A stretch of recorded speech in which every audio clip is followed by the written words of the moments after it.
Assalamualaikum warahmatullahi wabarakatuh. Right, we proceed with our discussion under the topic of sales of goods law. Right. Okay. If you have a module, you may refer to Unit 6. Unit 6. Right. When talking about sales of goods, so the law that we are going to study is only pertaining to the law that governs goods, that governs goods. So later on, I will explain to you what the kinds of goods that the law covered under this statute, right? Right.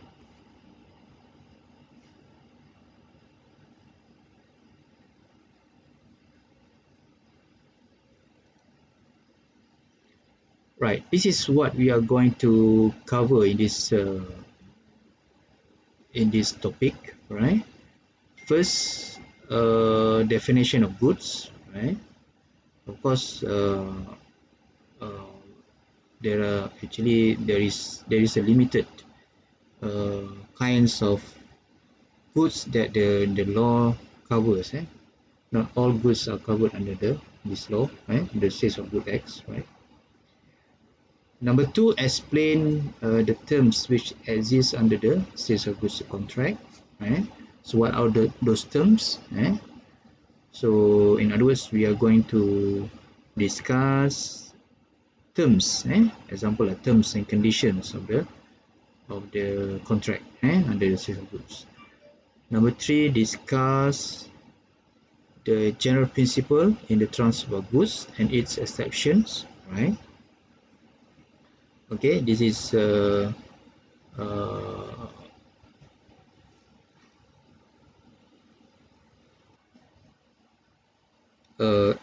actually this is about the transfer of goods that transfer ownership, ownership of goods. What are the principles under the law, right, pertaining to the transfer of title, right? And there are also some exceptions. That. And then number four is performance of sales of goods. So the performance, like for example, the delivery, in terms of delivery, the acceptance. So what happened, for example, if the delivery of goods is less in quantity, and even if the what happened if the quantity delivered is larger larger in the than in the contract.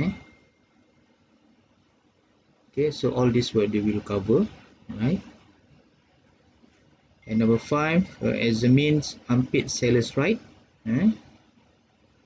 Okay, what happened if the buyers fail to call that pay uh, the price of the goods? So what will be the rights that the law guarantee for the seller? And number six is discuss the remedies which can be claimed by a seller and buyer if there is a breach of contract. So there is these are remedies which, for example, like compensations, that the either seller or buyer can claim under the law. Okay.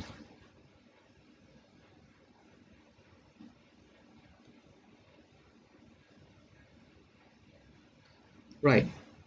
So what are the main sources of sales of goods law? Right. So number one, the main reference of the law is Sales of Goods Act, 1957, right? So this is the main reference of law, right? Number two is the Contract Act, right? 1950. What we have learned during the topic of the contract. So it also, in some provisions, they also apply to the Sales of Goods Act. Because sales of goods act obviously is actually a kind of contract. It's a kind of contract of goods, right? So by rights, so if there is for example issue on the contract, so the contract also uh, can be applied, can also be applied. And number three, of course, the some of cases, decided cases by the court. Okay, firstly, what is the definition of goods? As I mentioned earlier, that not all goods actually covered by this act. Meaning to say, for instance, if the goods is not covered, so you cannot claim under the Sales of Goods Act. So that is the effect. That is the effect where uh, whenever there is a goods which is not covered under the Sales of Goods Act, so you cannot claim under the law of the Goods Act. Maybe there is another law that govern that kind of transactions. Okay, what is meant by goods? So section 2, section 2 defines goods. Section 2 of the SOGA, 1957, after our call as a SOGA. SOGA 1957 defines goods as every kind of movable property, right? This is important. Every kind of movable property other than actionable claims. So I think movable property you can actually imagine. So if I would give an example like a laptop is movable property. Mouse is a movable property. Book is a movable property. Because there are some property which is immovable. The law considers as immovable, like a house. House is not movable. It is immovable. Like land. Land also is not movable. So house and lands, they are not covered under the sales of goods. Okay, simply because they are immovable. Okay, or other than goods that is actionable claims, for example, like actionable claim means kind of thing that can be uh, a claim that you can be taken into actions, like for example debts. Okay, debts is not uh, a goods. That is not goods. eh? And also money.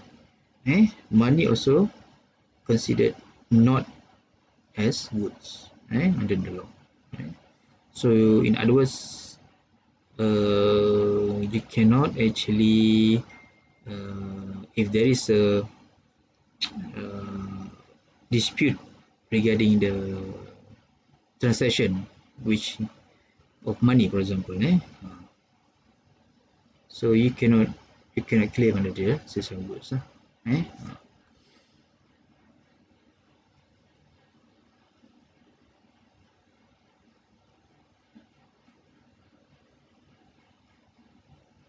But uh, but as far as the stocks and shares, stock and shares, growing crops, grass, things attached to a forming part of the land which are agreed to be severed before sales of goods under the contract of sales, they are considered as movable property. So three things that is not covered under the goods. One is immovable property like land, land and house, right? Number two, those things which actionable claims like debts. Number three, money. So these are the three things that not covered by the tax. Goods that are not. I don't know whether you consider uh, house as a goods. I don't think so. Because house, land, they are not goods. We actually cannot consider. Also debts and money. We don't consider debts and money as a goods.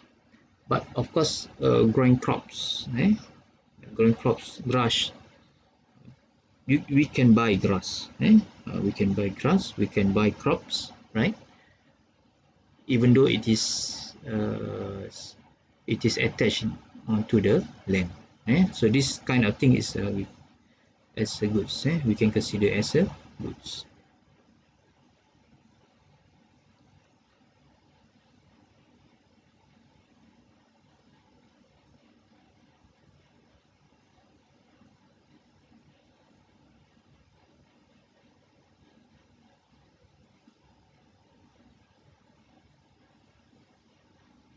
Okay, these things definition of goods.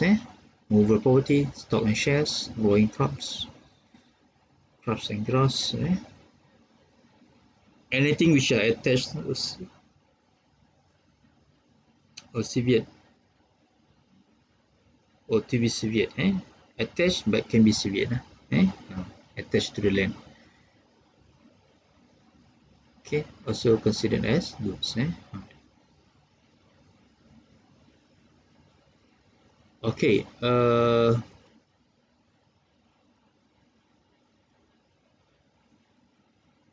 okay, other kind of definition of the goods, we must also know about the classification of goods. So the classification of goods, we have under the section 6(1) of the Sales of Goods Act, right? And SOGA, it classifies goods into two. One is existing goods, and number two is future goods. Okay, so existing goods means goods which is owned by the seller at the time of the transaction of the contract, right?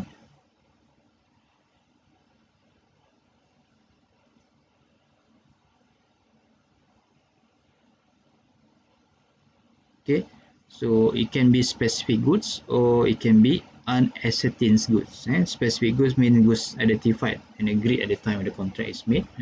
Mean to say, both party knows about that kind of goods. It is identified at the time of the contract. And number two, it can be unascertained goods, which is the goods exist but it's not ascertained yet at the time of the contract is made. Sometimes the parties to the contract, they don't actually decide what kind of goods that actually they want to enter into a contract. They want to make for instance, the good exists at the time of the good exists in the stock, for example, in the stock, but it doesn't exist in the the counter. That is we call as unascertained goods. That's why, for example, sample of goods, descriptions. For example, if you want to buy a car, right? Sometimes the car it is out of stock. Out of stock. The seller only provides you the descriptions of the car. So that is also considered as unascertained goods. Okay, number two is future goods. Means which goods are not to be made, manufactured and produced and acquired by the seller after making the contract. Which means they actually identify the goods, but the goods is actually, for example, is out of stock or has not been made, right? That's why it is called future goods. So we need to say once you order, then the seller will manufacture the goods. So it is, for example, it's customized goods, something like that. There are some types of goods which is actually, but all in all, whether it is existing goods or future goods, they are considered as goods. And if it is there is no issue of whether that uh, the good cannot be included in the contract of sales. Right.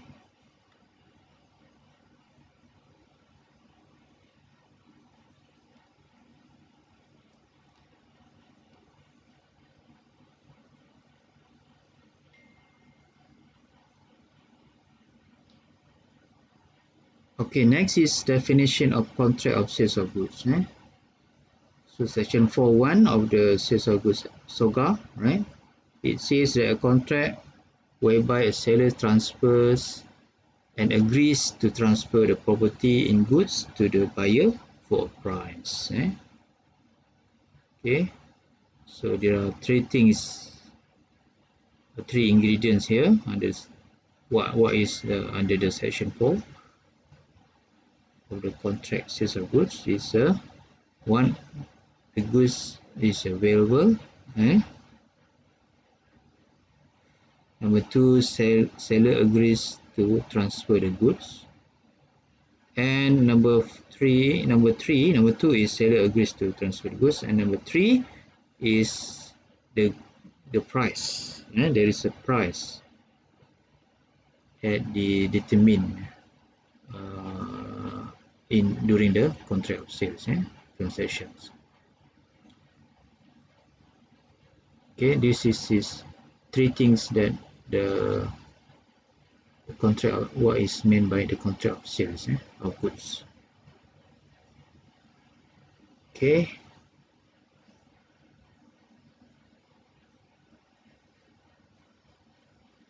in terms of time of payment, section 11 SOGA says that stipulation as to time of payment are not important. Whether it is important and not, whether or not it's important is on the terms of the contract. So totally a time of payment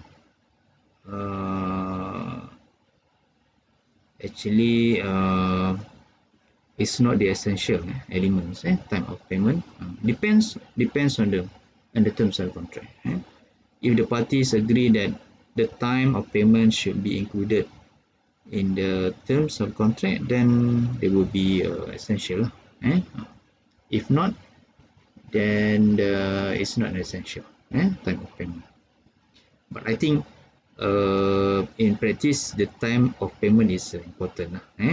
So the parties, especially the seller will emphasize when to the payment should be paid, of course. So it depends on the terms of contract. Meaning to say, if there is no such clause pertaining to the time of payment, then the contract is still valid. Otherwise, parties agree that the time of payment should be stipulated.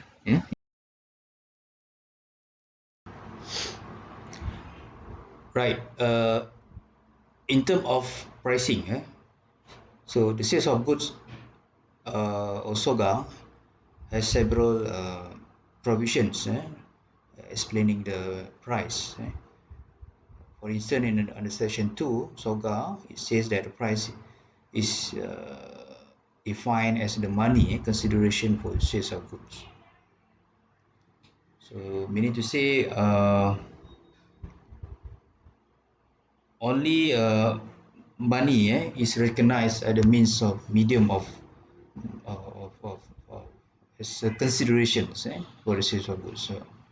So in other words, other than that, for example, like barter trade so far the law doesn't recognize the barter trade as a medium of consideration. Also under section 4.1, it says that the contract of sales is for price, is only for the price, right? And section 9, for example, the price may be ascertained in a number of ways. If you look at the section 191 of SOGA under the at the back of the module, it says that it give flexible. The law gives flexible to the parties to what you call it, to ascertain the manner in which that the price to be paid. So meaning to say it sometimes, as you know, that the price can be paid maybe through cash, right? And sometimes it can be through call that transfer online banking, so that is a kind of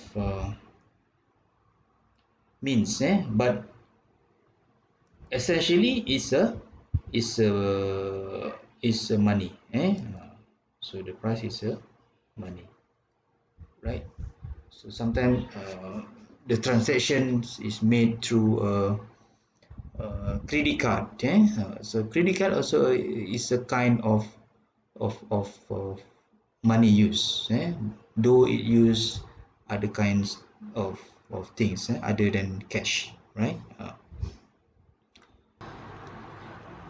Alright, so what we have learned about the price under section 9, one is that it is fixed by the contract itself, right?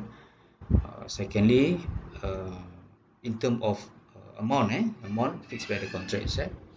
Secondly, in terms of the manner that the price to be paid, also fixed by the contract. And number three is reasonable price. And lastly, is determined by the cost of dealing between the parties. So, in other words, the law give a full flexibility, to the parties to determine all these kind of things that the when involving about the price.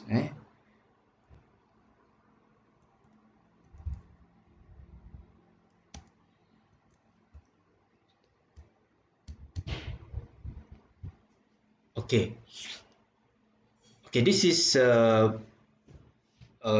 we discuss the most important uh, subtopic, of the sales of goods, which is terms of the contract. So this is the crux or the heart and soul of the sales of goods.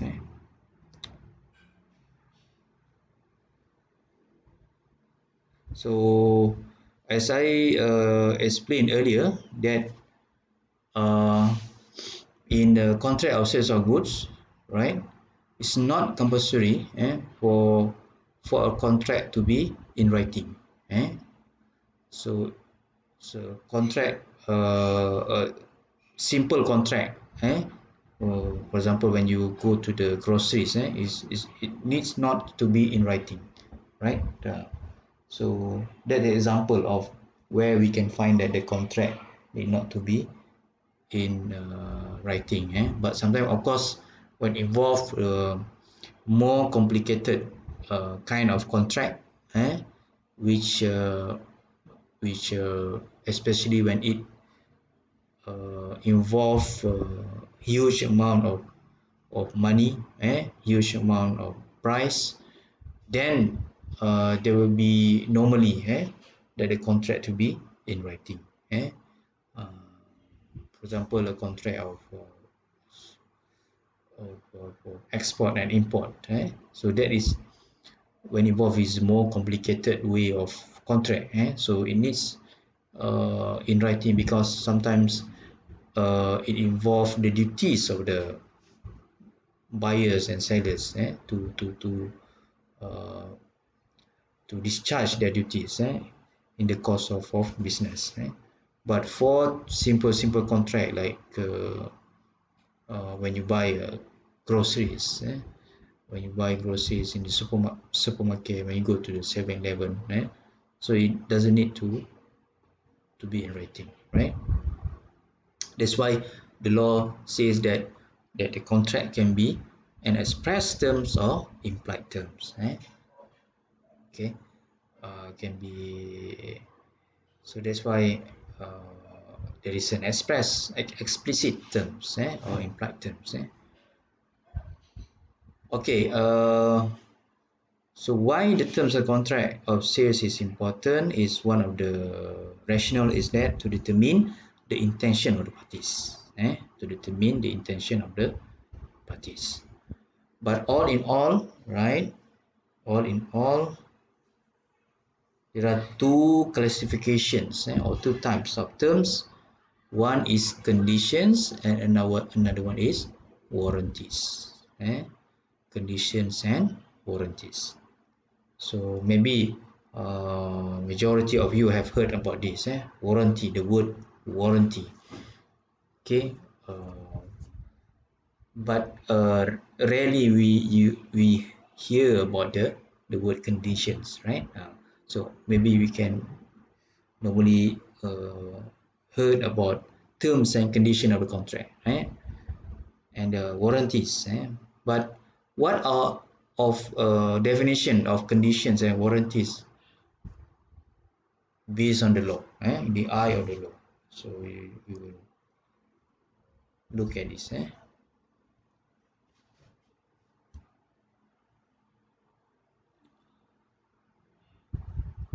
Okay, as far as a general rule of terms is concerned, concerns, right? The contracting parties are free to put any terms in the contract of sales, and depends also on the intention and the construction of the contract. Okay,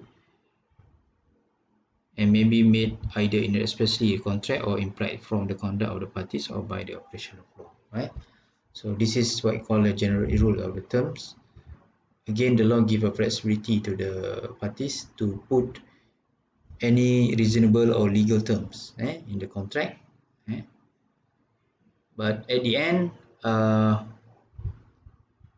law actually interprets that some terms has to be conditions and some terms has to be warranties. Okay, so okay, what is condition mean? Conditions is stipulations essential to the main purpose of the contract that may give the right to repudiate the contract. So this is the meaning of conditions. So what it means that it is uh, essential or is important, the term is important, which is the crux of the contract, and if there is a breach on that term, it gives right to the parties to cancel the contract. Repudiate also means cancel. So this is the legal consequence of when you breach the essential element of the contract. Second one is warranty. So what is warranty? Is it really a warranty, 1 year warranty? Okay. So we look at that. So definition of warranty is, it means that a stipulation collateral to the main purpose of the contract. Okay, I have highlighted the red one. The red letter, collateral to the main purpose of the contract that may give right to claim for damages but not the right to reject or repudiate the contract. So we need to say when the contract, or when the terms is defined or is interpreted as a warranty, right? It is not as important as conditions. It just is a collateral. We need to say it just support to the main purpose of the contract. And if there is a breach of that term, right, it doesn't give right to the parties to cancel the contract, but only claim for damages, for the aggrieved party to claim damages. So this is the legal consequence of the breaching the warranty. Okay, alright. Okay, then so how to determine whether the term is a condition and warranty, right? Firstly, the parties themselves, if the party themselves will determine whether the term is condition or warranty, right? Secondly, if there is a conflict between the definition given by the parties, then if there is when the case is brought to the court, and the court will interpret whether uh, the term is defined as condition or warranty. Okay.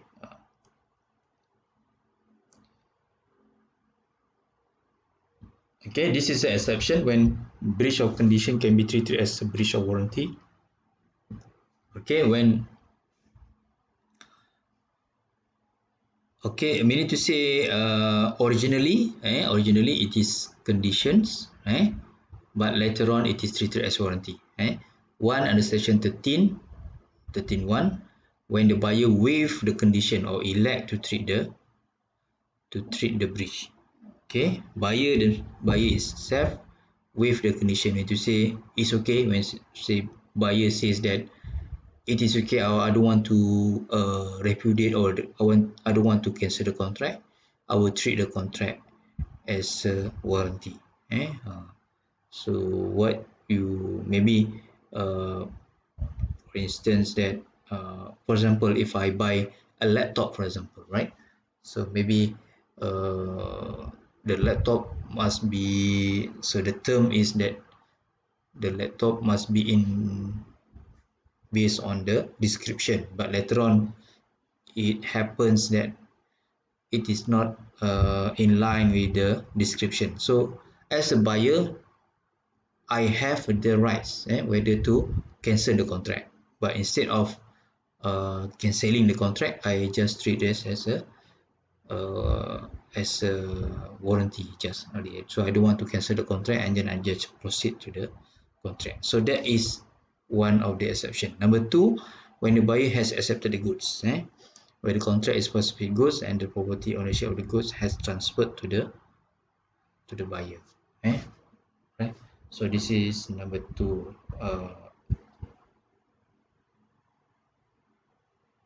We need to say, as I said just now, we need to say I have received that goods, and I accepted that the condition of the goods. So it means that the buyer has accepted the goods. Right.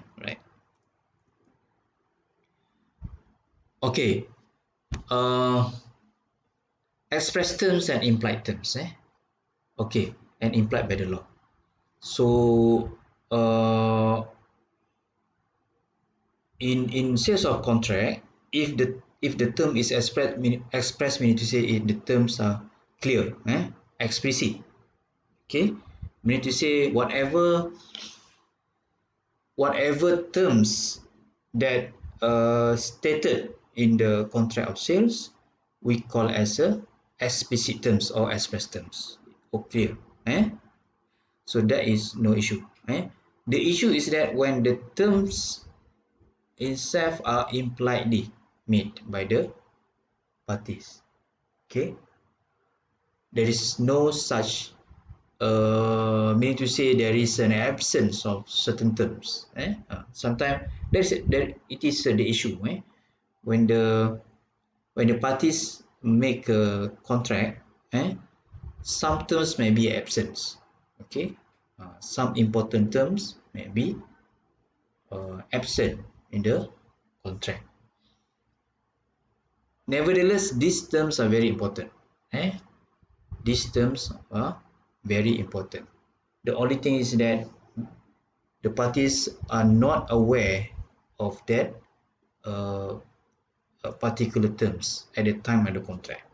Okay, so this is what we call, sometimes it rise uh, uh, applied terms. Applied terms, and this is where the issue is. It's gonna be the issue. Another types of terms is when the terms is implied by the law. Okay, when the term is implied by the law. So as compared to the implied terms, right? When there is an absence of certain terms, but the terms themselves is implied by the law, right? So it means that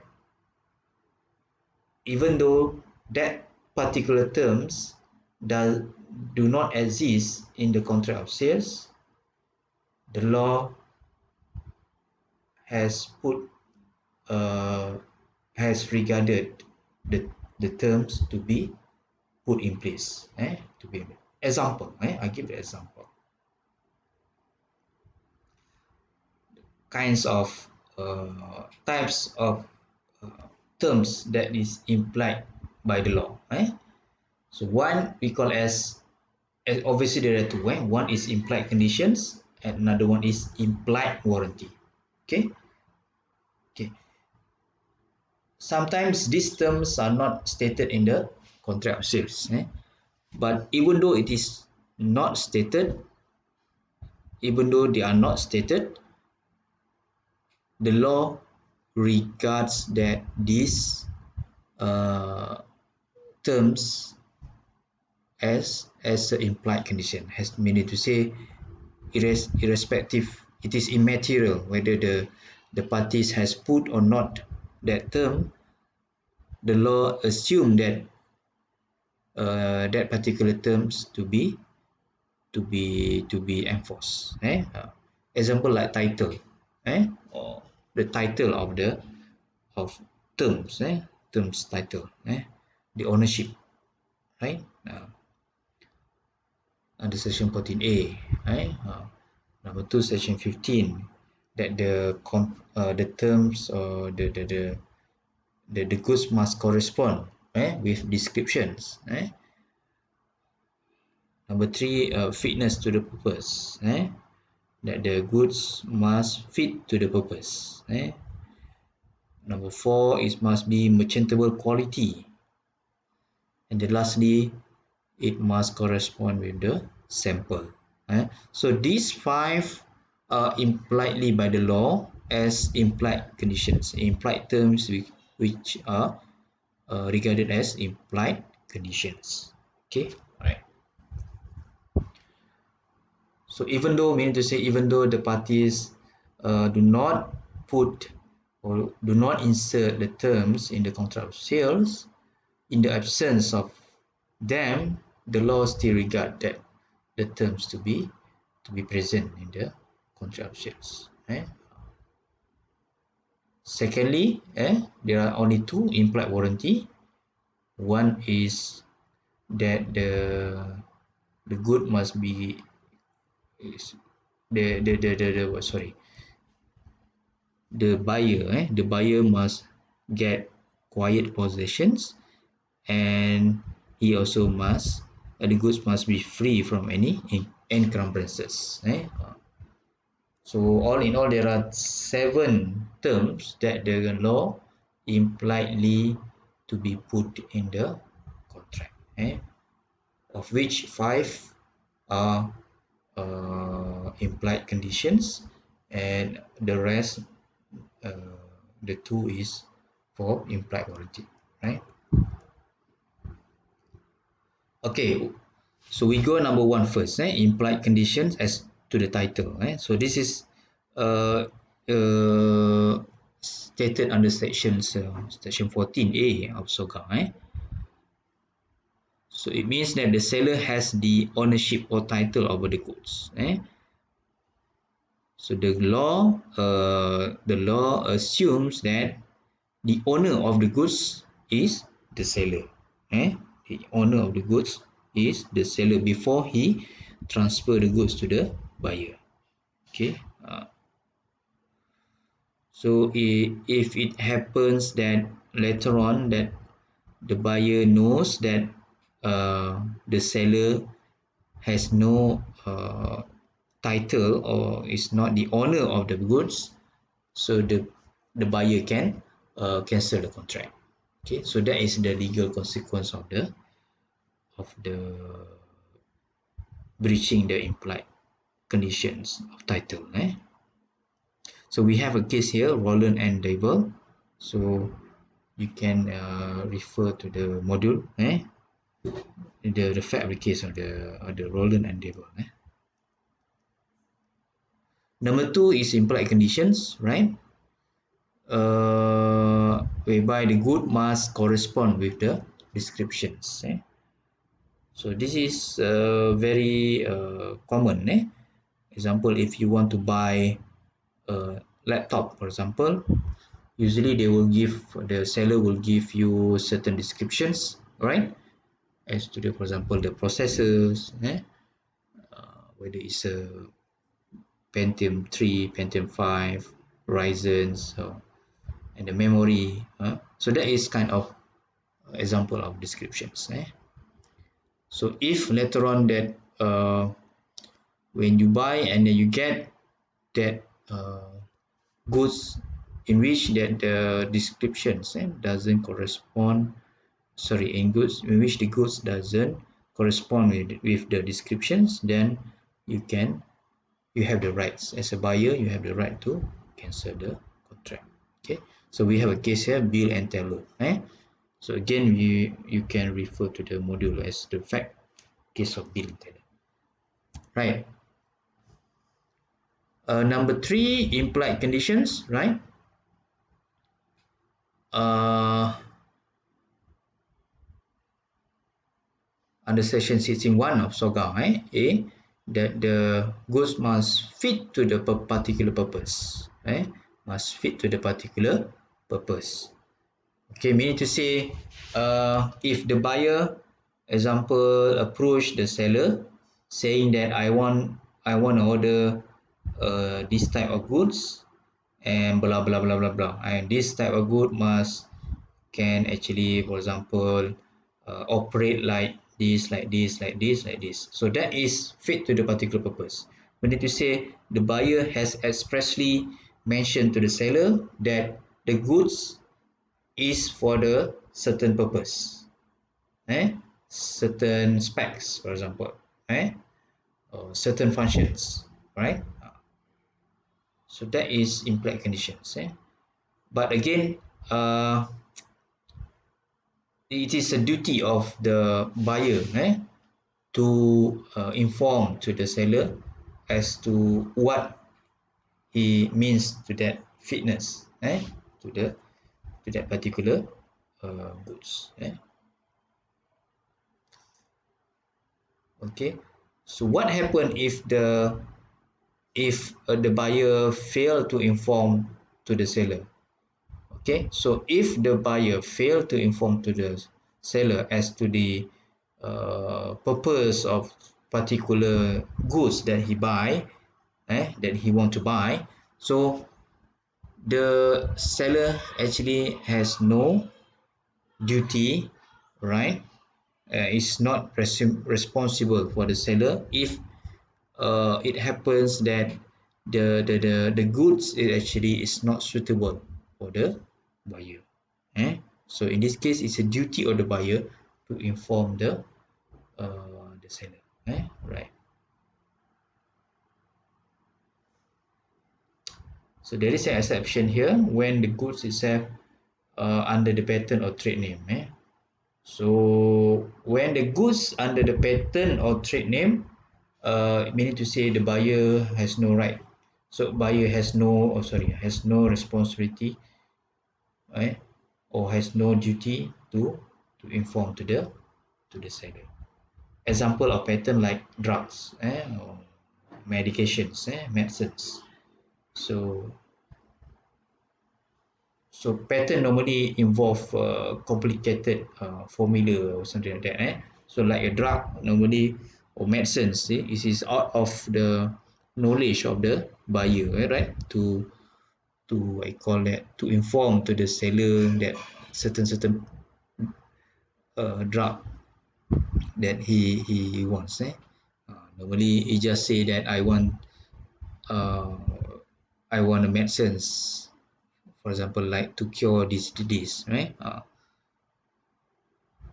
So it is a duty of the seller, it is duty of a pharmacist to actually to explain to the buyer, as to what is the drug is all about, something like that. So other than that, maybe other goods which is being patented, but normally the nature of when the goods is patented, normally it is involve complicated uh, procedures or formulas. Common goods like, of course, like groceries, they are not complicated, right? They don't have they don't need patents. Right. We have a case here, Griffith and Peter Conway, right? Okay, so later on we will discuss this case, right? Okay, what happened in Griffith and Peter Conway, right? In this case, that the claimant contracted to purchase a Harris tweed, specially made for her. But later on, it turned out that something in the cloth gave her dermatitis. So dermatitis is kind of uh, skin allergic. However, it would not have affected other people, but affected to her because she had sensitive skin. So in this case, the claimant brought the claim, arguing that she bought a coat for a purpose that it would be suitable and safe for her use. So the court held that it rejects the claimant's argument, the plaintiff argument, saying that the purpose had not been known to the seller. We need to say, in this case, the claimant failed to inform to the seller that he had a allergic of a certain we call that fabric that can actually affect his her skins. So the only purpose that the seller was aware of was that the coat to be made for her. However, the abnormal condition of her skin had not been mentioned. So as a result, buyer section within reference proposed action failed. So the case, the buyer failed to get to claim the damages, because of that, she failed to uh, she fails to inform to the seller about her conditions, about her conditions, right?